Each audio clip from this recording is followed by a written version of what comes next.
네, 시장을 이겨라. 대외 변수에 민감한 상황에서 위쪽이 좀 막혀 있고 아래쪽에 대한 부담이 있는데요. 지지선을 어디쯤 설정할 수 있는지 시장 전략 살펴봅니다. NH투자증권 조연주 연구위원 오셨습니다. 어서 오십시오. 안녕하세요. 그러게요. 계속해서 악재들이 부담스러운 소식들이 있어서 올라도 오르는 것 같지 않고 밀리면 좀 부담스러운데 대략 지수 흐름은 어떻게 예측하세요? 네, 일단은 저희가 하단을 말씀드릴 때 네. 가장 많이 사용하는 밸류에이션 지표가 이제 12개월 트레일링 PBR이라는 지표입니다. 보통 금융위기라든가 아니면 경기 침체가 왔을 때 이 PBR 0.8배 이하를 안 내려갔던 게 보통 한국 주식시장의 박스권 흐름이었다라고 보시면 될 것 네. 같습니다. 그래서 0.8배 이하로 가기는 어려운 상황인데 지금 현재 코스피 수준은 0.87배입니다. 그러니까 0.7배 정도의 차이가 난다라고 보시면 되고 만약에 금융위기 수준까지 밸류에이션 PBR을 준다고 한다면 1983포인트이기 때문에 경기 침체를 반영한다라고 본다면 여기서 더 추가 하락은 가능하다라고 볼 수 있겠습니다. 다만 저희가 가지고 있는 생각은 일단은 지금보다 더 시장이 악화될 수는 없다라는 점인데요. 그 이유는 이제 미중 무역 분쟁 우려가 지금보다 더 악화되기에는 결국에는 경기 침체로 바로 이어지는 거라고 보시면 됩니다. 지금까지 25% 2천억 달러 관세 인상을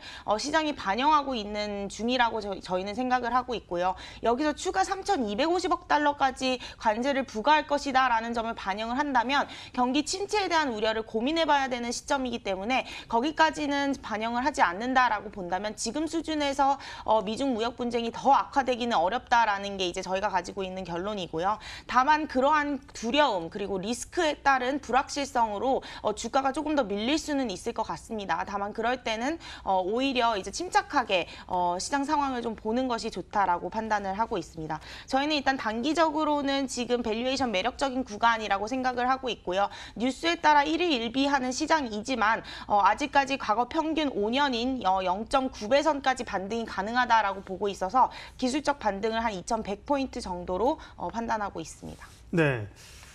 이 연초에 기억하세요. 1월에 개장하자마자 급락하면서 그때 장중 저점이 1984까지 갔거든요. 네. 지금 말씀하신 어쨌든 우리가 마지노선을 설정하시고 그 선까지 간다는 게 아니라 그렇게 말씀해 주셨는데 그 선까지는 아니고 대략 이제 지금 정도 선에서의 어쨌든 등락 또 오히려 좀 반등을 모색할 수 있다라는 말씀을 하셨고요. 예, 그때보다는 지금 흐름이 그렇게 험악하지는 않습니다. 다만 이제 수급이 외국인들의 매도가 좀 계속 나오고 있는 형국이어서요. 부담이 되고 있는 상황인데 MSCI 편입이 이달 말이잖아요. 그죠? 네. 발표는 됐었고 아마 그런 요인도 있고 여러 가지가 있는데 외국인들 흐름은 어떻게 판단하세요? 네, 일단 외국인 5월달 한 달 흐름을 이제 추세적으로 그래프를 그려서 보시면 5월 7일 정도에 외국인이 자금 이탈이 좀 있었고요. 네. 또 5월 10일 미중 무역 분쟁 이슈 때문에 좀 많이 이탈하는 모습을 보였습니다. 그리고 5월 15일에 MSCI 리밸런싱 발표를 하고 또 외국인 자금 이탈이 좀 크게 있었는데요. 결국에는 미중 무역 분쟁 우려 그리고 MSCI 리밸런싱 이 두 가지 모두 외국인이 들어올 수 없는 그런 악재 요인은 맞습니다. 그렇기 때문에 5월 한 달 동안은 아직까지는 좀 외국인이 급격하게 다시 유입되기는 어려운 시점이라고 저희는 좀 생각을 하고 있고요.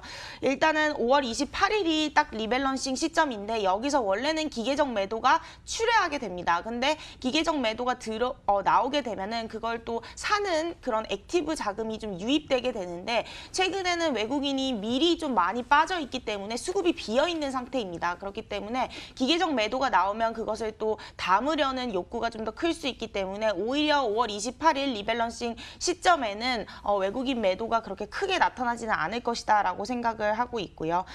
일단은 가장 중요한 거는 원달러 환율 흐름일 것 같습니다. 그래서 환율이 계속해서 약세를 보이고 있기 때문에 아직까지는 외국인이 좀 매력적으로 들어오기는 어렵다라고 판단을 하고 있습니다. 말씀하신 것처럼 MSCI 때문만은 이제 아닌 것 같습니다. 그 영향은 제한적인 것 같고요. 학습 효과도 있고요. 다만 여러 변수가 좀 겹쳐 있는데 반도체 경기라든지 원화라든지 원화 약세는 조금 심하다는 생각은 드는데 이제 위안화 약세까지 겹쳐가면서 이게 추세가 좀 쉽게 돌려내기 좀 어려운 형국으로 가죠. 외환시장 흐름 좀 봐주세요. 네, 일단은 전체적으로 글로벌 자체가 경기에 대한 의구심이 있는 상황입니다. 미중 무역 분쟁 우려가 지속되고 있는 가운데 이제 금리는 동결 기조고 더 이상 정책을 쓸 수 없는 그런 우려감이 있는 상황이고 또 한국 같은 경우는 실적도 안 좋기 때문에 전체적으로 펀더멘털이 좀 받쳐주지 않는 상황인데요. 그 가운데서도 이제 원화 약세로 인해서 외국인들이 환차손에 대한 우려를 좀 가지고 있는 상황입니다.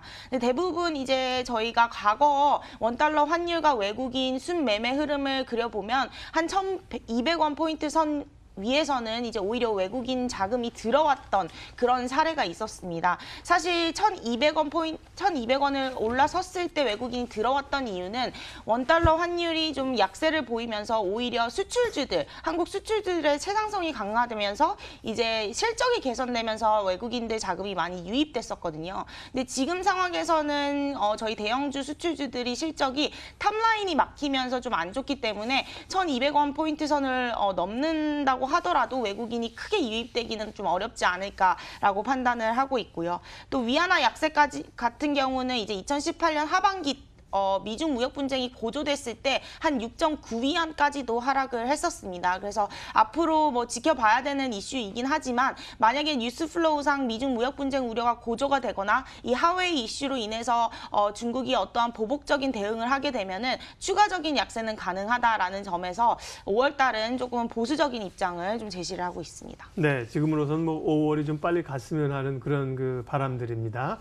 그러다 보니까 결국은 이제 경기 방어주가 시장의 대안이 되는데요. 경기 방어주들도 이제 지금 보면 이렇게 광범위하지는 않고요. 옛날에 보면 뭐 음식료 이런 것들인데 보면 섬유 쪽이라든지요, 혹은 뭐 일부 게임 뭐 이런 쪽에 좀 시장에서 그나마 살아있는 것 같아요. 방어주 전략 좀 말씀해 주세요. 네, 일단 뭐 지금 글로벌 주식시장이 역대 최장 기간의 그런 상승세를 보이고 있었다라고 볼 수가 있어요. 과거에 이제 추세적으로 경기가 침체됐던 국면보다는 경기 확장세가 너무 오래 지속되고 있기 때문에 경기 고점에 대한 논란이 있는 시점이라서 일단은 경기 민감주를 섣불리 담기가 지금 좀 의심이 되는 상황인 것 같고요. 매니저들도 이제 조금은 안전하게 좀 대응하는 전략을 세우고 있는 상황입니다.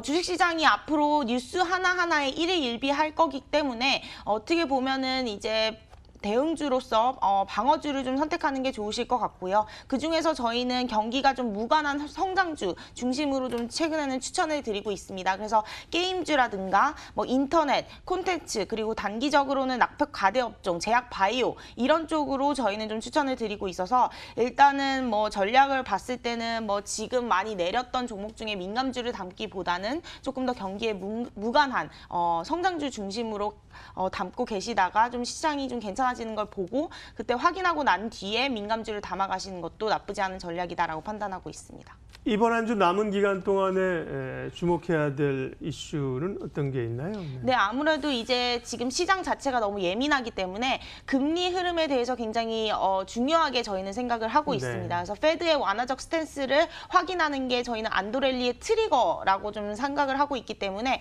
연준의 연설 그리고 앞으로 페드 의사록 이런 것들이 앞으로 시장에서는 조금 중요한 이슈로 자리를 잡을 것 같고요. 또 하웨이에 대한 중국의 보복 대응을 좀 준비하고 있다라는 언론 보도가 있어서 이 부분도 이제 뉴스에서는 좀 안 좋게 영향을 미칠 수 있다. 그래서 당분간은 시장 자체가 크게 오르거나 내리지 않는 그런 뭐 박스권 등락 흐름을 좀 보일 것이다라고 판단하고 있습니다. 예, 유럽의 선거도 이번 주에 있습니다만 그건 이제 보면 중기적으로는 영향을 미칠 거예요. 그렇죠? 그렇지만 단기적으로 그날 선거 결과에 대해서 뭐 오르고 내리지는 않는 요인이어서 그것보다는 이제 미중 간의 갈등, 말씀하신 화웨이 또 이런 얘기들, 미국의 이제 통화 정책 이런 쪽에 더 관심이 갑니다.